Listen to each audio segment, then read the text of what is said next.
Selamat datang, selamat bergabung dalam pembahasan kita hari ini terkait dengan bagaimana menulis proposal tesis atau disertasi.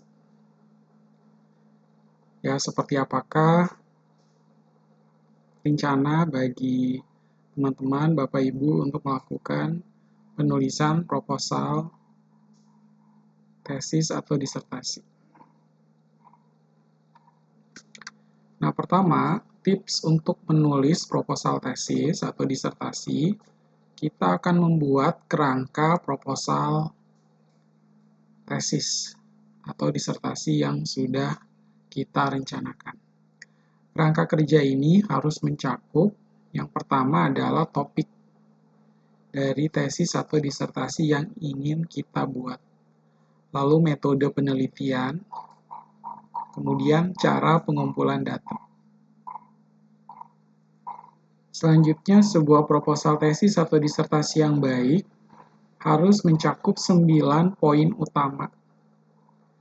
Yang pertama adalah pendahuluan, yang kedua adalah pernyataan masalah, ketiga adalah pertanyaan penelitian, tujuan khusus, metode, harapan, waktu, dan kapan akan melakukan rencana publikasi dan referensi.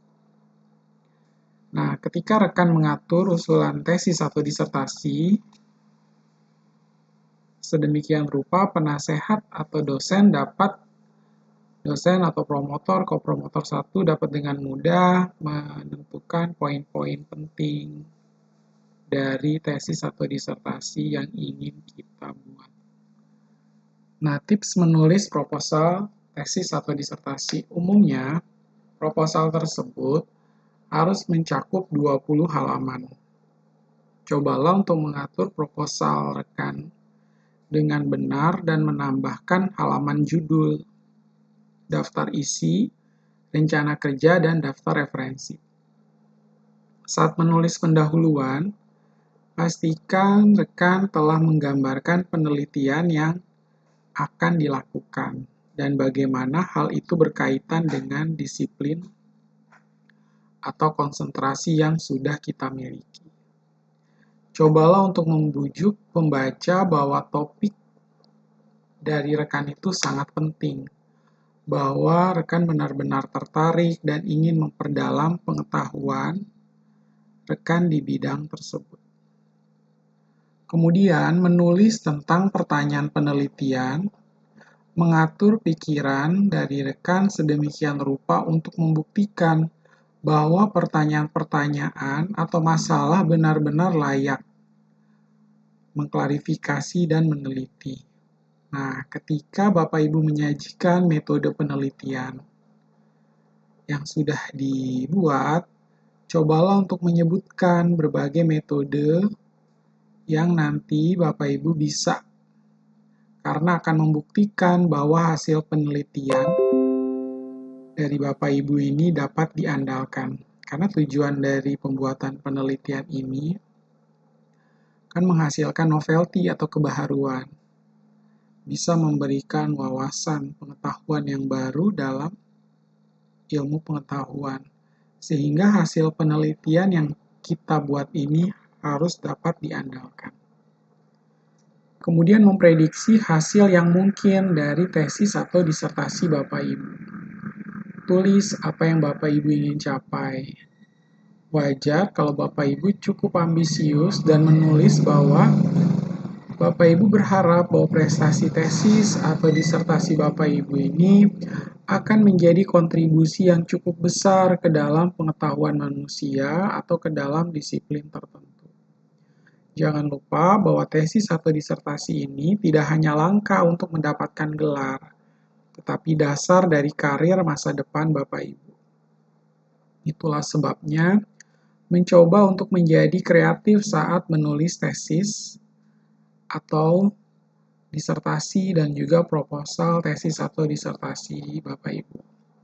Ide-ide segar selalu berharga, jadi coba untuk mempersiapkan proposal tesis atau disertasi ini informatif, dinamis, untuk menangkap perhatian pembaca. Jadi pada saat kita sudah membuat judulnya saja, ya, belum masuk ke proposal, si pembaca ini memiliki rasa ketertarikan yang tinggi. Nah, berikut adalah struktur proposal tesis atau disertasi. Proposal tesis atau disertasi Bapak Ibu harus memiliki unsur-unsur berikut dalam urutan. Yang pertama adalah halaman judul, kemudian abstrak, daftar isi, pendahuluan, pernyataan tesis atau disertasi, kemudian pendekatan atau metode, hasil pendahuluan dan diskusi, kemudian rencana kerja termasuk skema waktu, implikasi penelitian, dan daftar referensi. Halaman judul itu harus berisi apa? Yaitu judul dari proyek tesis atau disertasi yang diusulkan secara singkat dan deskriptif, tetapi harus cukup jelas. Kemudian, berisi penulis, institusi, departemen, pembimbing riset, institusi pembimbing, dan tanggal pengajuan. Abstrak. Nah, untuk abstrak adalah ringkasan singkat dari proposal, tesis, atau disertasi Bapak Ibu. Panjangnya tidak melebihi 200 kata. Menyajikan pengantar singkat untuk masalah yang diteliti. Membuat pernyataan kunci dari tesis atau disertasi Bapak Ibu.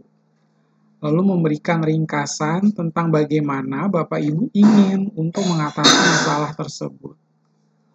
Nah, termasuk implikasi yang mungkin timbul dari pekerjaan Bapak Ibu jika berhasil menyelesaikannya. Kemudian masuk setelah abstrak adalah pendahuluan. Dalam pendahuluan, bagian ini menetapkan konteks untuk proyek yang diusulkan dan harus menangkap minat pembaca. Lalu menjelaskan latar belakang studi Bapak Ibu, mulai dari gambaran luas menyempit ke dalam pertanyaan penelitian Bapak Ibu. Lalu meninjau apa yang telah diketahui tentang topik penelitian Bapak Ibu sejauh relevan dengan tesis atau disertasi Bapak Ibu. Kemudian mengutip referensi yang relevan. Lalu pendahuluan harus pada tingkat yang membuatnya mudah dipahami, ya. Jadi bukan berarti kita membuat tesis atau disertasi itu karena sudah pada tingkat pendidikan yang lebih tinggi sehingga tidak bisa dipahami, tetapi harus bisa dipahami bagi pembaca.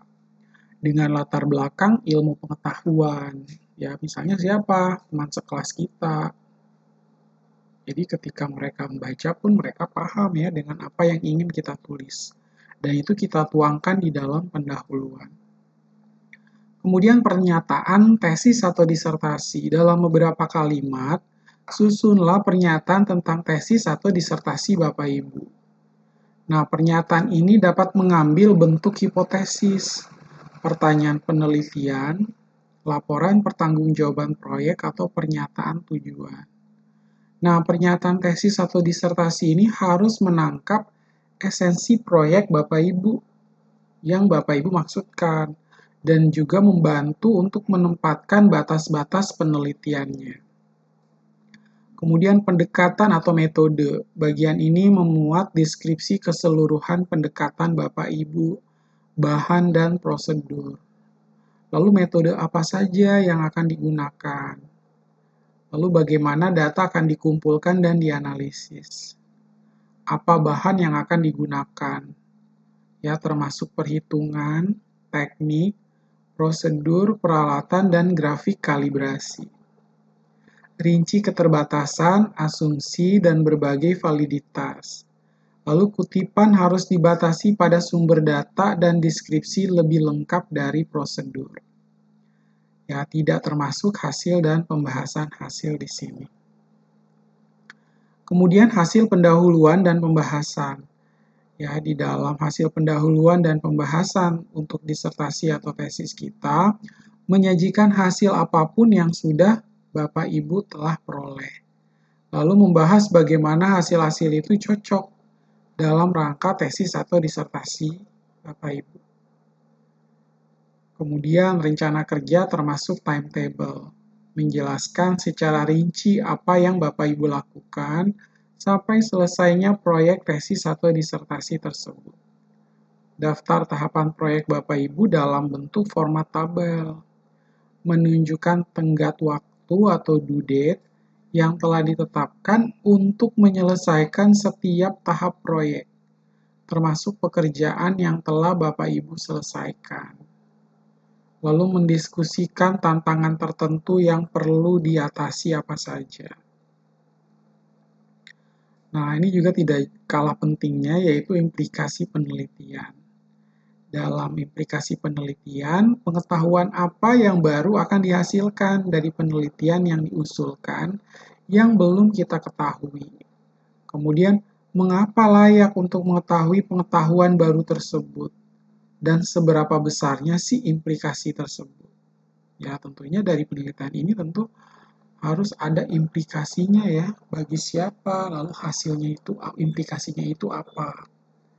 Nah, daftar referensi di sini kita akan memasukkan citasi semua ide, konsep, teks, data yang bukan milik kita sendiri. Jika Bapak Ibu membuat pernyataan didukung dengan data Bapak Ibu sendiri atau dengan referensi, semua referensi yang dikutip dalam teks harus terdaftar. Kemudian mengutip satu penulis referensi dengan menuliskan nama keluarga dari penulis. Diikuti dengan tahun publikasi dalam kurung. Jadi, nama belakangnya dulu yang disebut atau nama keluarganya dulu ya. Misalnya Rianto Suwarjo, berarti Suwarjo dulu, Rianto. Baru kita masukkan data-data lainnya. Nama bukunya, jurnalnya, tahun terbitnya, halaman, dan sebagainya. Ya, ini contohnya ya. Menurut Hayes tahun 94. Kemudian pertumbuhan penduduk merupakan salah satu masalah lingkungan terbesar yang dihadapi generasi mendatang. Ya, mengutip dua penulis referensi dengan menuliskan nama keluarga kedua penulis, diikuti dengan tanggal publikasi dalam kurung, misalnya Simpson dan Hayes tahun 94. Kemudian mengutip lebih dari dua penulis referensi dengan menuliskan nama keluarga dari penulis pertama, diikuti dengan dan kawan-kawan. Dan kemudian tanggal publikasi, misalnya Firman, Simpson, dan Hayes akan menjadi Firman dan kawan-kawan atau Firman et al. Ya, dalam kurung tahun 94. Kemudian mengutip artikel surat kabar menggunakan nama koran dan tanggal. Misalnya, masalah ini juga baru dibahas dalam pers, dalam kurung New York Times tanggal berapa. Bulan, tanggal, tahun. Kemudian tidak menggunakan catatan kaki atau footnote. Lalu menempatkan inisial masing penulis di balik nama keluarga mereka. Misalnya Firman S.L. Stewart, M. Simpson, H.J. dan Hayes. J tahun 96. Undergraduate Research at bla bla bla. Lalu daftar semua referensi yang dikutip dalam teks dalam urutan abjad ya, sesuai dengan abjad atau alfabet. Dengan menggunakan format berikut untuk berbagai jenis bahan yang berbeda. Hunt tahun 96, Carbohydrate and Amino Acid Composition of the Egg Capsules of the Whale, Nature tahun bla bla. Dan halaman buku atau jurnalnya. Kemudian National Oceanic and Atmospheric Administration, lalu ada Firman S.M. Stewart. Nah, ini adalah beberapa contoh daftar referensi yang bisa dikutip dengan mengikuti gaya penulisan. Nah, kemudian urutan menulis proposal, lanjutkan dengan urutan sebagai berikut ya. Membuat garis besar proposal tesis atau disertasi Bapak Ibu sebelum Bapak Ibu mulai menulis. Siapkan gambar dan tabelnya. Kemudian deskripsi dari gambarnya itu bagaimana. Metode, kemudian pembahasan data Bapak Ibu, kesimpulan dari data Bapak Ibu, pendahuluan, abstrak, dan bibliografi. Urutan ini mungkin tampak mundur, namun sulit untuk menulis abstrak sampai Bapak Ibu tahu hasil yang paling penting. Kadang-kadang memungkinkan untuk menulis pendahuluan lebih dulu, Paling sering pendahuluan harus ditulis di sebelum bagian terakhir. Kemudian tips berkaitan dengan gambar. Nah, gambar ini mengatakan lebih dari 1000 kata. Gambar berfungsi untuk mengilustrasikan aspek-aspek penting dari materi latar belakang, data sampel, dan juga teknik analisis. Nah, gambar yang dipilih dengan baik dan diberi label dengan baik dapat mengurangi panjang teks dan meningkatkan kejelasan proposal. Nah, proposal sering memuat gambar dari artikel lain. Ini bisa saja sesuai, tapi kadang Bapak Ibu harus memodifikasi gambar tersebut untuk memperjelas maksud Bapak Ibu. Seluruh proses pembuatan gambar penting untuk dua alasan. Ya, pertama, gambar menjelaskan pemikiran Bapak Ibu. Jika Bapak Ibu tidak mengerti proses, maka Bapak Ibu tidak bisa menggambarnya. Kedua, gambar yang baik sangat berharga. Ilmuwan lain akan memahami paper Bapak Ibu lebih baik jika Bapak Ibu dapat membuat gambar dari ide-ide Bapak Ibu. Buatlah gambar sehingga orang lain akan ingin mencurinya. Ya, mereka akan mengutip tulisan Bapak Ibu karena mereka ingin menggunakan gambar Bapak Ibu di paper mereka. Kemudian membuat kartun menggunakan program gambar ilmiah. Tergantung pada subjek paper Bapak Ibu. Kartun mungkin menggabungkan berikut ini gambar dari peralatan ilmiah yang Bapak Ibu gunakan dan penjelasan tentang cara kerjanya. Gambar dari siklus menunjukkan langkah-langkah, loop umpan balik, dan bifurcations. Ini dapat mencakup persamaan kimia atau matematika.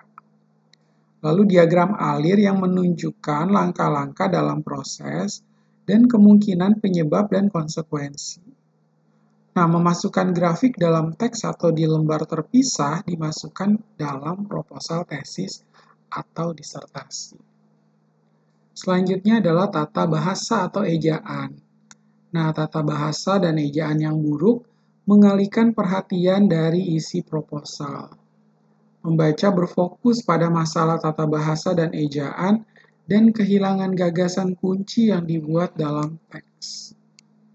Program pengolah kata modern memiliki tata bahasa dan pengecek catatan, mengecek ejaan dalam penggunaannya. Ya, baca proposal Bapak Ibu keras-keras, kemudian minta teman membacanya keras-keras. Jika kalimat Bapak Ibu tampaknya terlalu panjang, jadikan 2 atau 3 kalimat bukan 1. Dan cobalah untuk menulis dengan cara yang sama apabila Bapak Ibu berbicara ketika Bapak Ibu menjelaskan dengan konsep. Nah, kebanyakan orang berbicara lebih jelas daripada yang mereka tulis. Bapak Ibu harus telah membaca proposal Bapak Ibu selama setidaknya 5 kali sebelum diserahkan. Kata-kata sederhana umumnya lebih baik. Jika Bapak Ibu mendapatkan komentar dari orang lain yang tampaknya sama sekali tidak relevan bagi Bapak Ibu, itu menandakan paper Bapak Ibu tidak ditulis dengan cukup jelas. Jangan pernah menggunakan kata-kata yang kompleks apabila kata yang sederhana bisa menjelaskan. Kemudian daftar penilaian diri. Ya, kita menilai diri kita sendiri setelah membuat proposal tersebut. Apakah proposal memiliki imajinasi? Lalu apakah permasalahannya telah dinyatakan dengan jelas? Hipotesisnya jelas dan juga dapat diuji, ya. Kemudian, apakah tujuan dinyatakan dengan jelas? Apakah bisa dicapai? Apakah mungkin permasalahan terlalu besar? Kemudian, apakah metodologi sudah layak? Dan apakah data dapat dikumpulkan? Bagaimana data akan dianalisa? Apakah analisa ini memungkinkan penerimaan atau penolakan hipotesis? Kemudian seperti apakah kemungkinan hasil analisis akan terlihat dari tabel, grafik, dan lain-lain?